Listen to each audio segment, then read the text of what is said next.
Hi guys, Jason Smith here, down at Bury Golf Range in Suffolk. Welcome to the last part into Apex series irons. The Apex MB, my personal favourite, because it's a blade. And I love blades, I really do.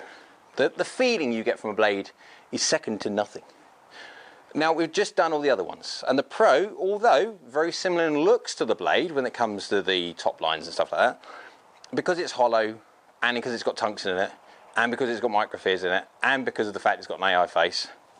How they managed to get that in that, I don't know. But anyway, they do. It does spoil the feel just slightly. Now this thing is a blade. It's a lovely thin top line. It's a lovely thin sole. It's a lovely small blade length. It's not chrome, and I'm a bit of a purist when it comes to the blades. I do feel that blades need to be chrome, in my opinion. But it has also got that little wee disc in the back. So let's go hit this, because it looks gorgeous down by the ball. Oh, that feeling. That feels, oh. After hitting the forged dynamite cavity back, deep cavity back, and then the forged, and then the Pro to a certain extent, having that level of, oh, just feels so nice. Callaway, you make some gorgeous blades, and you've always done since, I mean, even when the old MB, which was chrome, I adored that club. I really did. That was one of the nicest blades I've ever hit, and oh, this feels just exactly the same. So we'll hit one more before we talk about that little disc. It's just lovely. This club, if you put a decent strike on it, it's going to do what you want. It's going to go the number. So consistent. So, the disc. There's no tungsten, there's no nothing, it's just blade lovely. But the disc, right. So the disc is there to do one thing, for swing weighting. And as a custom fitter, I love the idea that companies are utilising technology to be able to finitely and accurately custom fit your golf clubs. I love that idea. It's just, but it's a blade, and I think it spoils it. And there's also another little issue with it. The whole idea of swing weighting, I get, definitely, 100%. But in a game improvement iron, say like the DCB or the Forge, something like that, you've got such an array of golfers. Some that swing really fast, some that don't swing very fast at all. And they will need completely different levels of stiffness and weight and all that lot. So in a game improvement iron, you could have, like in the DCB, it's a 65 gram shaft, and then you've got up to 130 odd grams when it comes to the scaffold poles. So you've got double the weight. So you can understand there's a distinct need to change swing weight when it comes to the head, because you've got a huge amount of difference in the shaft. This is a player's iron. And generally speaking, only decent, fairly strong players will be looking to be playing these. Oh, it's lovely. Callaway, you've made such a gorgeous feeling golf club. So if you think potentially the heaviest or the lightest weight that you're going to need shaft wise might be 110, 115 grams, ranging up to 130, the range is tiny. So what, I just wondered if they could have done it something different. I don't know. Personally, for me, it spoils the looks a little bit. One, it's not chrome, and then two, we've got that disc. And even though I like the idea of the disc, and I get it, I really do, I think it spoils the looks. Personally, I think it spoils the looks. But, oh, that feel. I just look forward to hitting it every single time. I really do. It is just such a lovely, lovely feeling golf club. Ah, right. Anyway, that's enough of me getting excited. So, I've already hit this a load of times in my custom fitting studio, so I already know how it performs. However, and I think you guys will know how it performs out the middle, but I've also captured information for the blade purists out there when you don't quite hit the middle. So let's go in there, let's go have a chat how well it does out the middle, as we all know, but also when you don't quite catch it.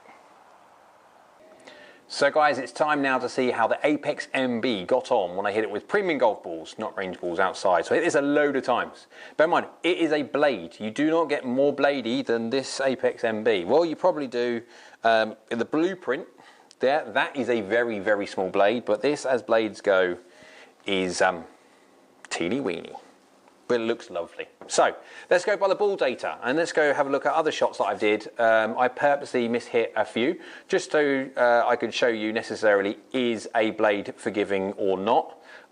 I think I know what your thoughts will be when it comes to is a blade forgiving. Comment below if you think it is or not, although you'll probably cheat and see the rest of this and yeah. Anyway, let's go by the ball data. On average, a ball speed 119.4, so 34 degree 7 iron, remember guys, so it's not going to produce the same ball speeds that some of the other more cranked 7 irons give. 21.1 launch because of that extra loft, it's now launching very well. Backspin's basically 6,000 RPM. Now this one did shock me a little bit because generally speaking I would assume and normally see a 34 degree 7 iron to spin around the 6.5 to 7,000 bracket depending. This is spinning at 6, so it's not low spinning by no stretch of the imagination at all, but it's not as spinny as I would naturally have normally have thought.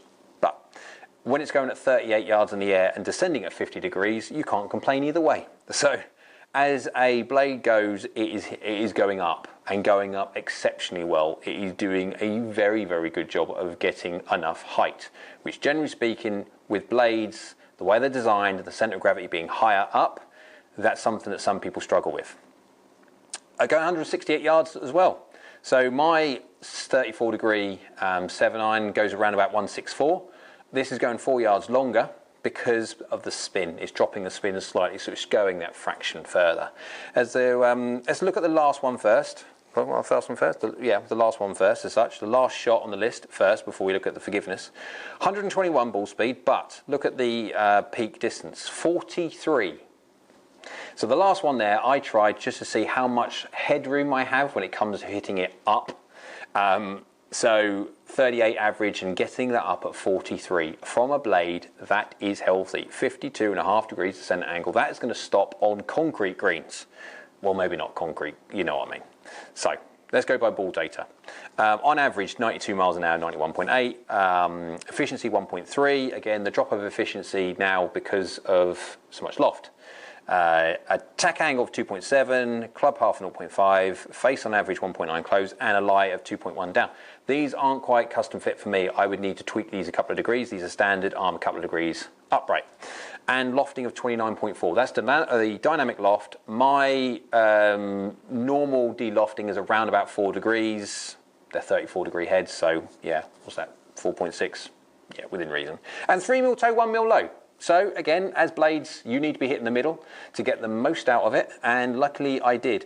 However, there were some shots there that I decided for science, let's go hit them a bit funky. And one of them I regretted because my fingers, I think, are still fizzing, but let's go have a look at those. The first one, we'll go look at the toe shots. So I got one here, 11 mil toe, 0 mil high, so vertically very, very good, but basically half an inch off the toe. It's a blade, guys, remember, it's not supposed to be forgiving. However, it's carried at 161. So 168 on average, and it's carried at it's dropped 7 yards, that is it, from half an inch off the toe. I mean, this golf club is not very big. So, and it's gone 3.3 yards offline. Well done, Callaway. Next one. This one is the one my fingers are still hurting from. So it's carried 160 yards, which is exceptionally good considering I caught it 13 mil low. 13 mil low is half an inch off geometric middle, vertically low, and that does fuzz your hands with a blade. But it's carried 160 yards and gone 12.5 yards offline because of the low strike. But it's done a very, very good job of keeping the carry there. When you hit something low off the face, yes, it will spin fractionally more as a general rule, depending on how low you go, but it will carve it off to the right.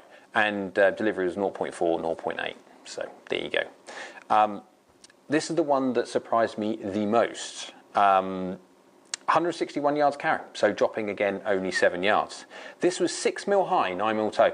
And remember guys, when it comes to these golf clubs, it's a blade, which means up here, they've got next to no meat whatsoever. So if you start hitting 6 millimeters or any millimeters above, there's not much help there at all.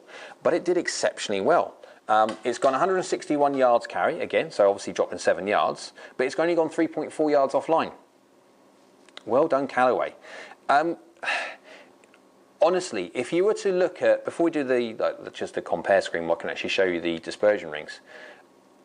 If I had a decision to choose what was the best blade, in my opinion, out at the moment, it would have to be between the blueprint, the Ping blueprint, because it is just a gorgeous little head. I don't like the satin, but a gorgeous little head, and it feels great.